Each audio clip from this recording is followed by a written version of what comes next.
Hi everyone, this is Ramesh. Welcome to Ramesh Maths Corner.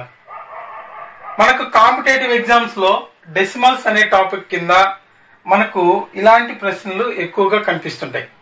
అయితే వీటిని ఎలా solve చేయాలి, క్లాస్ రూమ్ లో అయితే ఏ విధంగా సాల్వ్ చేస్తాం, క్లాస్ రూమ్ లో చేసినంత టైం కాకుండా కాంపిటేటివ్ ఎగ్జామ్స్ లో మనం వీటిని లెస్ దెన్ 10 సెకండ్స్ లేదా లెస్ దెన్ 20 సెకండ్స్ లోపు ఎలా సాల్వ్ చేయాలనే ట్రిక్స్ ఈరోజు మనం నేర్చుకుందాం.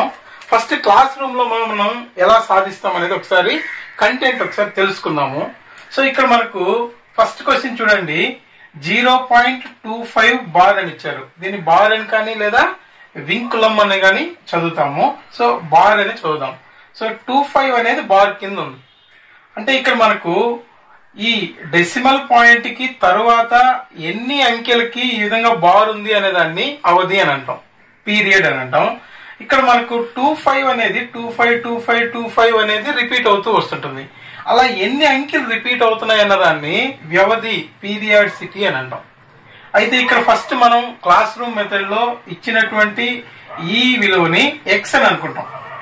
ఎక్స్ ఈక్వల్ టు 0.252525 ఇలా అండ్ సో ఇలా వస్తూ ఉంటుంది.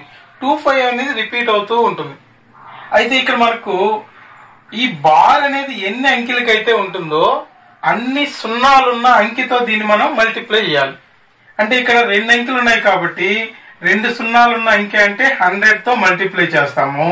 ఈ నంబర్ ని 100 తో మల్టిప్లై చేసినప్పుడు ఈ డెసిమల్ పాయింట్ అనేది రైట్ సైడ్ కి 2 అంకెల తర్వాతకి మారుతుంది.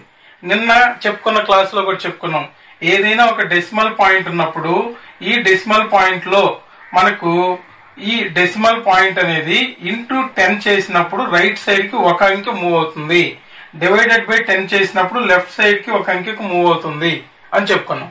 సో ఇక్కడ మనము గుర్తు పెట్టుకోవాల్సింది ఏంటి అంటే మల్టిప్లికేషన్ చేసినప్పుడు రైట్ సైడ్ కి మారుతుంది. సో ఇక్కడ 100 తో మల్టిప్లై చేస్తున్నాం కాబట్టి 25.252525 ఇలా వస్తూ ఉంటుంది, రిపీట్ అవుతూ ఉంటుంది. అయితే ఈ 100x లో నుంచి x ని మళ్ళీ మనం సబ్ట్రాక్ట్ చేసామనుకోండి. ఎప్పుడు కూడా సబ్ట్రాక్ట్ చేసేటప్పుడు డెసిమల్ పాయింట్ కింద డెసిమల్ పాయింట్ తీసుకోవాలి. 252525 అండ్ సో అని ఇలా వస్తూ ఉంటుంది. అయితే ఇక్కడ మనం సబ్ట్రాక్ట్ చేస్తే 100x లోంచి ఒక x మైనస్ చేస్తే 99x అవుతుంది. ఇక్కడ మనకు 5 లోంచి 5 సబ్ట్రాక్ట్ చేస్తే 0, 2 లోంచి 2 సబ్ట్రాక్ట్ చేస్తే 0, మళ్ళా 5 లోంచి 5 సబ్ట్రాక్ట్ చేస్తే 0, 2 లోంచి 2 సబ్ట్రాక్ట్ చేస్తే 0, 5 లోంచి 5 సబ్ట్రాక్ట్ చేస్తే 0, 2 లోంచి 2 సబ్ట్రాక్ట్ చేస్తే 0. డెసిమల్ పాయింట్ కింద డెసిమల్ పాయింట్ తీసుకుంటాం. 25 లోంచి 0 సబ్ట్రాక్ట్ చేస్తే 25. డెసిమల్ పాయింట్ తర్వాత అన్ని జీరోసే వచ్చాయి కాబట్టి తర్వాత జీరోస్ కి వాల్యూ ఉండదు. సో ఇక్కడ మనకు x ఈక్వల్ టు 25/99 అవుతుంది. ఇది ఈ అంతం కాని ఆవర్తన దశాంశం యొక్క విలువ x వాల్యూ 25/99 అని ఇలా కనుక్కుంటాం. ఇది క్లాస్ రూమ్ లో చేసే మెథడ్. మరొక ఎగ్జాంపుల్ చూద్దాం. ఇక్కడ చూడండి 3.276 ఇచ్చున్నారు. 76 కు మాత్రమే బార్ ఉంది. 76 కు మాత్రమే బార్ ఉంది. అయితే సేమ్ ఇదే ప్రొసీజర్, ఇచ్చినటువంటి డెసిమల్ ని x అనుకుంటాము. x ఈక్వల్ టు 3.2767676 ఇలా రిపీట్ అవుతూ ఉంటుంది. ఇక్కడ చూడండి 76 మాత్రమే రిపీట్ అవుతుంది, 2 అనేది అక్కడ ఉండిపోతుంది. సో ఇక్కడ నెక్స్ట్ మనం ఇక్కడ ఎన్ని అంకెలకు మనకు బార్ ఉంది, 2 డిజిట్స్ కు మాత్రమే బార్ ఉంది కాబట్టి 2 సున్నాలున్న అంకె తీసుకుంటాము, అది 100 అవుతుంది. 100x తో ఈ x విలువని మల్టిప్లై చేస్తాం. సో 100 తో మల్టిప్లై చేస్తున్నాం కాబట్టి 2 డిజిట్స్ తర్వాతకి డెసిమల్ పాయింట్ అనేది రైట్ సైడ్ మారుతుంది. 327 పాయింట్ ఇక్కడికి మారుతుంది.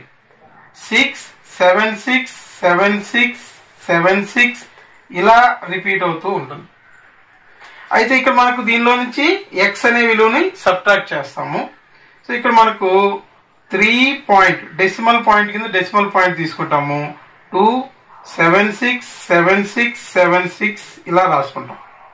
అయితే సబ్ట్రాక్ట్ చేస్తే మనకు ఇక్కడ 99x మిగులుతుంది. ఇక్కడ చూడండి 6 లోంచి 6 సబ్ట్రాక్ట్ చేస్తే 0 0 0 0 0 0. ఇక్కడ మాత్రం 6 లోంచి 2 సబ్ట్రాక్ట్ చేస్తే 4. 7 లోంచి 3 సబ్ట్రాక్ట్ చేస్తే 4, 2, 3. 324.4000 వచ్చాయి. పాయింట్ తర్వాత చివరిలో ఉన్న జీరోస్ కి వాల్యూ ఉండదు. కాబట్టి ఇక్కడ ఎక్స్ వాల్యూ 324.4/99 అవుతుంది. మనకు ఎప్పుడైనా సరే ఇక్కడ చూడండి ఒక అంకె తర్వాత పాయింట్ ఉంది అంటే దీన్ని 10 తో కానీ మల్టిప్లై చేస్తే ఈ పాయింట్ రైట్ సైడ్కి వచ్చేస్తుంది. పైన 10 తో మల్టిప్లై చేసినప్పుడు కింద కూడా 10 తో మల్టిప్లై చేసామనుకోండి ఇది 3244/990 అవుతుంది. సో ఇక్కడ న్యూమరేటర్ డినామినేటర్ రెండు ఒకే టేబుల్లో క్యాన్సిల్ అయితే మనం క్యాన్సిల్ చేయొచ్చు. సో ఇక్కడ చూడండి 2 టేబుల్ తో 2 4 jar 8, 2 9 jar 18, 1 ఉంటుంది, 2 5 jar 10. సేమ్ ఇక్కడ కూడా 2 1 jar 1, 2 6 jar 12, 4 ఉంటుంది, 2 2 jar 4, 2 2 jar 4 అంటే 1622/495 అనేది ఇక్కడ ఎక్స్ వాల్యూ. సో మనకి ఇచ్చినటువంటి ఈ దశాంశం విలువ 1622/495 అని ఇలా రాస్తాం. ఇది క్లాస్ రూమ్ లో చేసేటువంటి మెథడ్. అయితే ఈ మెథడ్ చేయడానికి మనకు కనీసం 4 లేదా 5 స్టెప్స్ అవసరం అవుతాయి. ఒక 2 నిమిషాల టైం ఖచ్చితంగా పడుతుంది. కానీ మనకు కాంపిటేటివ్ ఎగ్జామ్స్ లో సేమ్ ఇదే ప్రాబ్లమ్స్ ఇచ్చినప్పుడు అంత టైం మనం అక్కడ స్పెండ్ చేసేదానికి ఉండదు. కాబట్టి ఇదే మెథడ్ ని కొద్దిగా షార్ట్ కట్ లో మనము ఇక్కడ సింపుల్ గా ఎలా సాధించాలి అనేది ఇక్కడ ఎక్స్ప్లెయిన్ చేస్తాను. జస్ట్ ఒక 10 సెకండ్స్ ఆర్ 20 సెకండ్స్ మధ్యలో ఆన్సర్ తీసుకొచ్చేయచ్చు. సో ఇక్కడ చూడండి 0.3 బార్ అని ఉంది. సో ఇక్కడ కొన్ని కండిషన్స్ ఏంటంటే డెసిమల్ పాయింట్ కి తర్వాత ఉన్నటువంటి డెసిమల్ పార్ట్ లో ఎన్ని అంకెలకి బార్ ఉంది, ఎన్ని అంకెలు బార్ లేకుండా ఉన్నాయి అనేది గమనించాలి. సో ఫస్ట్ ఇక్కడ మనకు పాయింట్ లేకుండా మొత్తం నంబర్ ఎంత అవుతుంది అనేది కూడా గమనించాలి. సో ఇక్కడ చూడండి పాయింట్ లేకుండా మొత్తం నంబర్ ఎంత అవుతుంది, 3 అవుతుంది. అది రాసేసుకుంటాం. అయితే ఈ బార్ కు ముందున్న విలువని సబ్ట్రాక్ట్ చేయాలి. బార్ కు ముందు ఏమైనా ఉందా, 0నే ఉంది. కాబట్టి 3 - 0 అంటే 0నే బై ఎన్ని అంకెలకి మనకి ఇక్కడ వింకులం ఆ బార్ అనేది ఉంది అంటే ఒక అంకెకే ఉంది కాబట్టి ఒక 9 తో దీన్ని డివైడ్ చేస్తాము. 3/9 అవుతుంది. సో 3 టేబుల్లో 3 1 jar 3, 3 3 jar 9 కాబట్టి 1/3 అనేది దీని యొక్క ఫ్రాక్షన్ ఫామ్ అంటే p/q form. Next second one చూడండి 0.25 బార్. సో ఇక్కడ మొత్తం అంకె ఎంత అవుతుంది అంటే 25 అవుతుంది బై డెసిమల్ పాయింట్ తర్వాత ఎన్ని అంకెలకి మనకి ఇక్కడ బార్ ఉంది అంటే 2 డిజిట్స్ ఉంది కాబట్టి 99 తో డివైడ్ చేస్తాము. సో ఇక్కడ మనకు మొత్తం అంకెలో నుంచి బార్ లేని అంకెని తీసేయడం అంటే ఇక్కడ 0నే ఉంది కాబట్టి ఇక్కడ తీసేయలేదు. 25 - 0 అంటే 25 వస్తుంది కాబట్టి చెప్పలేదు. సో నెక్స్ట్ ఇక్కడ చూడండి ఇక్కడ మనకు మొత్తం విలువ 23 అవుతుంది. అయితే బార్ లేకుండా మిగిలిన విలువ ఎంత ఉంది, 2 ఉంది. ఆ 2ని ఇక్కడ సబ్ట్రాక్ట్ చేయాలి. ఇక్కడ 25 బార్ విలువ బార్ కాకుండా మిగతా విలువ 0 ఉంది కాబట్టి ఇక్కడ మనం -0 అని చెప్పలేదు. కానీ ఎప్పుడు కూడా ఇక్కడ ఇచ్చిన ఈ డెసిమల్ లో బార్ ఉన్న భాగం కన్నా ముందు ఖాళీగా ఉన్న భాగం అది ఇంటీజర్ పార్ట్ తో కలిపి మొత్తాన్ని తీసేయాలి. సో ఇక్కడ 23 - 2 బై ఎన్ని అంకెలకి ఇక్కడ మనకు బార్ ఉంది, ఒక అంకెకి బార్ ఉంది కాబట్టి ఒక 9 తీసుకుంటాం. అయితే ఇక్కడ చూడండి డెసిమల్ పాయింట్ తర్వాత 2 డెసిమల్ ప్లేసెస్ ఉన్నాయి. ఒకదానికి బార్ ఉంది, ఒకదానికి బార్ లేదు. డెసిమల్ పాయింట్ తర్వాత గానీ బార్ లేకుండా ఏదైనా నంబర్ ఉంటే ఎన్ని నంబర్స్ ఉంటాయో దాన్ని జీరోస్ దీని పక్కన తీసుకోవాలి. సో ఇక్కడ మనకు ఒక నంబరే ఉంది కాబట్టి ఒక 0 తీసుకుంటాం. సో ఫైనల్ గా ఇది 23 - 2 అంటే 21/90. సో ఇక్కడ మనకు 3 టేబుల్లో 3 7 jar 21, 3 3 jar 9 కాబట్టి 7/30 అని కూడా ఆన్సర్ ఉండొచ్చు. నెక్స్ట్ ఫోర్త్ వన్ చూడండి 10.01. సో ఇక్కడ డెసిమల్ ప్లేసెస్ 2 ఉన్నాయి, రెండింటికి బార్ ఉంది. అయితే ఇక్కడ మనం మొత్తం అంకెని కలిపి తీసుకోండి. 1001 ఈ బార్ కాకుండా మిగతా ఎంత ఉంది, సో 10 ఉంది. దాన్ని సబ్ట్రాక్ట్ చేయాలి బై ఇక్కడ మనకు డెసిమల్ పాయింట్ తరువాత ఎన్ని అంకెలకి బార్ ఉంది? 2 అంకెలకు ఉంది. సో బార్ లేకుండా ఏదైనా అంకెలు ఉన్నాయా? లేవు. కాబట్టి 0 యాడ్ చేయాల్సిన అవసరం లేదు. సో ఇక్కడ చూడండి, 1000ని 1లో నుంచి 10 అంటే 1000లోంచి 10 తీసేస్తే 991. ఫైనల్ గా 991/99. సో ఇది దీని యొక్క ఆన్సర్. నెక్స్ట్ మనము ఇక్కడ ఈ ప్రాబ్లం చేసాం చూడండి, 3.27676 బార్ చేసాం. సో దాని ఆన్సర్ ఇంత రావాలి. అదేవిధంగా ఇక్కడ చూడండి 0.25 బార్ చేసాం. దాని విలువ చూడండి, ఇక్కడ ఇది సరిపోయింది. సేమ్ ఇది ఒకసారి చెక్ చేద్దాము, ఇక్కడ మీకు బాగా అర్థమవుతుంది. సో ఇక్కడ మొత్తం విలువను తీసుకోవాలి. మొత్తం విలువను ఎంత తీసుకోవాలి? 3276 ఈ మొత్తం విలువ. అందులో నుంచి బార్ లేని భాగం ఎంత ఉంది? 32 ఉంది. దాన్ని సబ్ట్రాక్ట్ చేయాలి. డివైడెడ్ బై ఎన్ని అంకెలకు బార్ ఉంది? 2 అంకెలకు ఉంది కాబట్టి 2 9లు 99 తీసుకుంటాం. డెసిమల్ పాయింట్ తరువాత ఎన్ని అంకెలు బార్ లేకుండా ఉన్నాయి? 1 అంకె ఉంది కాబట్టి 1 0 తీసుకుంటాం. సో ఫైనల్ గా ఇక్కడ మనం సబ్ట్రాక్ట్ చేయండి. 6 లోంచి 2 తీసేస్తే 4, 7 లోంచి 3 సబ్ట్రాక్ట్ చేస్తే 4, 2, 3 బై 990. సో ఇక్కడ దీన్ని మనం 2 టేబుల్ తో క్యాన్సిల్ చేస్తే 2 4 jar 8, 1 మిగులుతుంది. 2 9 jar 18, 1 మిగులుతుంది. 2 5 jar 10. సో 2 1 jar 2, 1 మిగులుతుంది. 2 6 jar 12, 2 2 jar 4, 2 2 jar 4. సో 1622/495 అనేది దీని యొక్క విలువ. సో ఇక్కడ చూడండి, ఈ ఆన్సర్ చెక్ చేయండి. సో ఇక్కడ సేమ్ అదే వాల్యూ వచ్చింది. అంటే ఇక్కడ మనం 2 నిమిషాల పాటు చేసే ప్రాబ్లము జస్ట్ 10 సెకండ్స్ లో ఇలా ఆన్సర్ తీసుకురావచ్చు. సో నెక్స్ట్ ప్రాబ్లం చూడండి, 52.4235. ఇక్కడ 2 అంకెలు మాత్రమే రిపీట్ అవుతున్నాయి. సో మొత్తం నంబర్ రాసేయండి. 52, 42, 35 ఇది మొత్తం నంబరు మైనస్ బార్ లేని భాగం ఏముంది? బార్ లేని భాగం ఇదంతా ఉంది.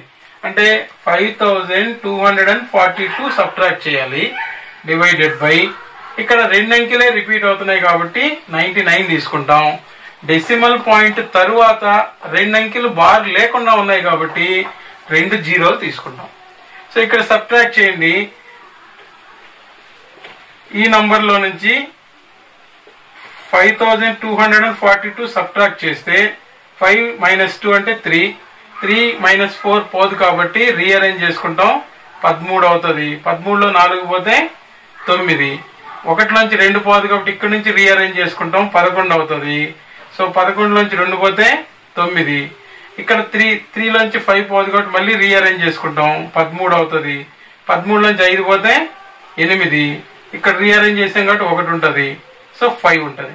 ఫైనల్ గా మనకు ఇక్కడ ఈ నంబర్ చూడండి, 518993/9900 అవుతుంది. ఇది ఈ ఇచ్చినటువంటి డెసిమల్ యొక్క fraction form. Next 7th problem చూడండి, 1.374 బార్. 4 కు మాత్రమే బార్ ఉంది. అంటే ఇక్కడ మనకు చూడండి, మొత్తం నంబర్ రాసుకోవాలి. 1374 మైనస్ బార్ లేనటువంటి మిగతా నంబర్ ఎంతుంటే అంతా తీసేయాలి. 137 ఉంది. దాన్ని సబ్ట్రాక్ట్ చేస్తున్నాం. బై ఇక్కడ 1 అంకె మాత్రమే రిపీట్ అవుతుంది కాబట్టి 9 తీసుకుంటాము. డెసిమల్ పాయింట్ తరువాత చూడండి, 1 అంకెకు మాత్రమే బార్ ఉంది. ఇంకా 2 అంకెలు అలానే ఖాళీగా ఉన్నాయి. అంటే డెసిమల్ పాయింట్ తర్వాత 2 అంకెలు బార్ లేకుండా ఉన్నాయి కాబట్టి 2 zeros అనేటివి తీసుకోవాలి.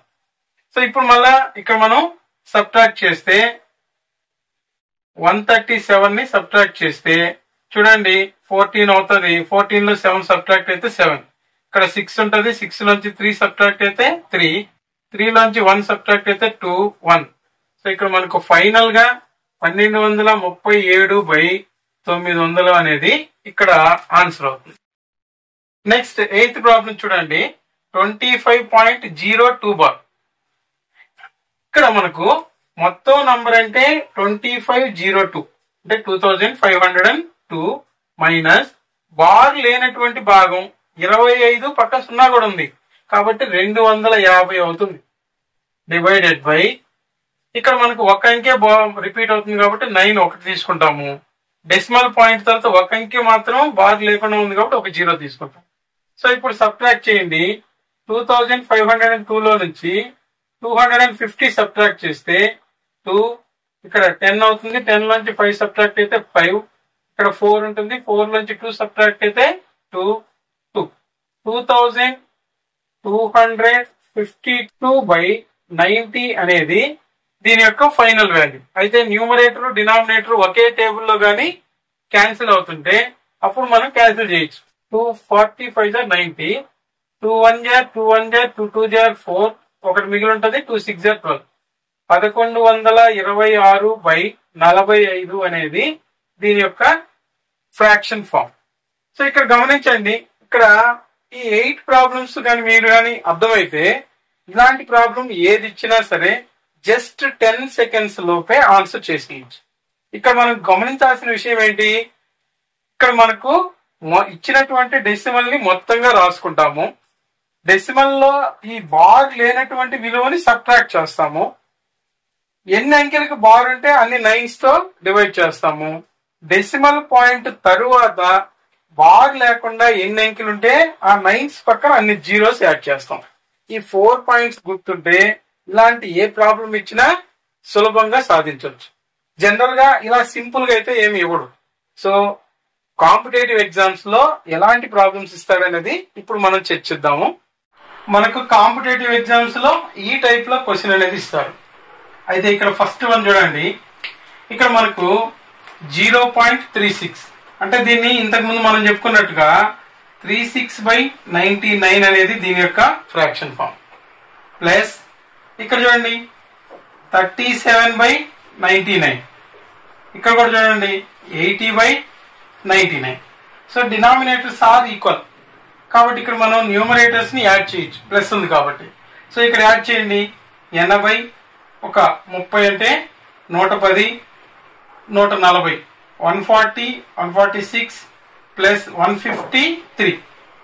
153/99 అనేది ఈ మొత్తం సమ్ చేస్తే వచ్చే విలువ. ఇక్కడ న్యూమరేటర్ డినామినేటర్ రెండు ఒకే నంబర్ తో గానీ డివైడ్ అయితే అప్పుడు వాటిని మనం క్యాన్సిల్ చేసి ఆన్సర్ రాస్తాం. కాకపోతే ఇక్కడ మనకు 1 + 5 6 + 3 9 అవుతుంది. ఇక్కడ 9 టేబుల్లో పోతుంది కాబట్టి ఇప్పుడు దీన్ని కట్ చేస్తే మనం 9 తో చూడండి 9 1 jar 9, 9 పోతే ఇక్కడ మనకు 6 మిగులుతుంది. 63 అంటే 9 7 jar 63, ఇక్కడ మనకు 9 11 jar 99. సో ఇక్కడ మనకు 97/11 అనేది ఆన్సర్ గా ఉంటుంది. నెక్స్ట్ సెకండ్ ప్రాబ్లం చూడండి. సెకండ్ ప్రాబ్లం లో 0.2 బార్ ఇచ్చాడు. అంటే ఇక్కడ దీని వాల్యూ 2/9 ప్లస్ 0.3 బార్ అని ఇచ్చాడు కాబట్టి 3/9 ప్లస్ 0.32 బార్ అని ఇచ్చాడు అంటే 32/99. ఇక్కడ డినామినేటర్స్ ఈక్వల్ గా లేవు, అయితే 99 పెద్దది. ఇక్కడ కూడా 99 రావాలంటే ఏం చేస్తే వస్తుంది? సో 9 ని 11 తో గానీ మల్టిప్లై చేస్తే 11 9 jar 99 వస్తుంది. డినామినేటర్ ని 11 తో మల్టిప్లై చేసినప్పుడు న్యూమరేటర్ ని కూడా 11 తో మల్టిప్లై చేయాలి. అంటే ఇక్కడ దీని వాల్యూ చూడండి, ఇక్కడ 11 తో మల్టిప్లై చేస్తే 11 2 jar 22/99 అవుతుంది. సేమ్ ఇక్కడ కూడా 11 3 jar 33/99 అవుతుంది. ఇది మళ్ళీ యాజ్ డీజ్ గా అలానే రాసుకోవచ్చు. ఇప్పుడు చూడండి డినామినేటర్స్ ఆల్ ఈక్వల్ కాబట్టి డినామినేటర్ మనకు 99 గానే వస్తుంది. ప్లస్ ఉంది కాబట్టి న్యూమరేటర్స్ అన్ని యాడ్ చేయొచ్చు. 20 + 30 50, 50 + 30 80, 82 85 87. సో 87/99. ఇక్కడ మనకు 8 + 7 అంటే 15, 3 టేబుల్లో డివైడ్ అవుతుంది కాబట్టి 3 2 jar 6, 2 మిగులుతుంది. 2 9 jar 27. సేమ్ ఇక్కడ కూడా 3 3 jar 3 3 jar 29/33 అనేది మనకు ఇక్కడ మనకు వచ్చే ఫ్రాక్షన్ p/q ఫామ్. నెక్స్ట్ ఈ సమ్ చూడండి 3.36 బార్.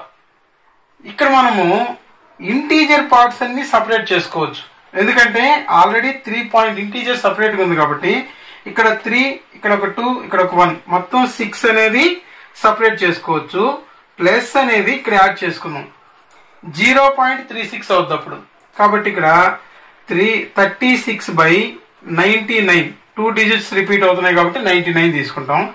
ఇక్కడ కూడా 2 డిజిట్స్ రిపీట్ అవుతున్నాయి కాబట్టి 5/99 తీసుకుంటాం.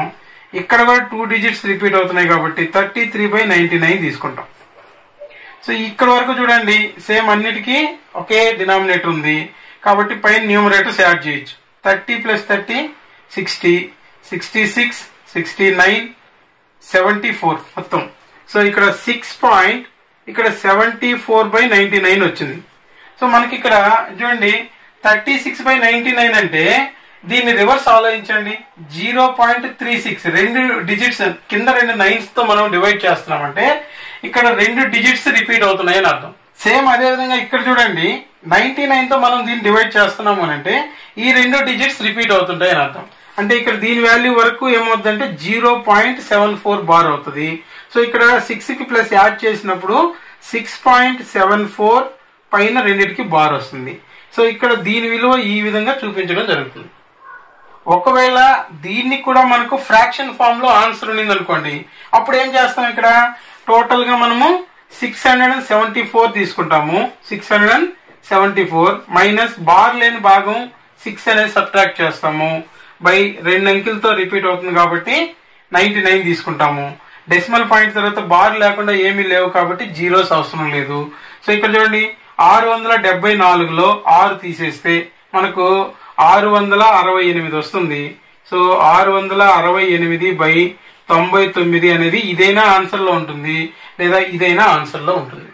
సో ఇలాంటి ప్రాబ్లమ్స్ మనకు 1 మార్క్ కి కాంపిటేటివ్ ఎగ్జామ్స్ లో ఇస్తాడు.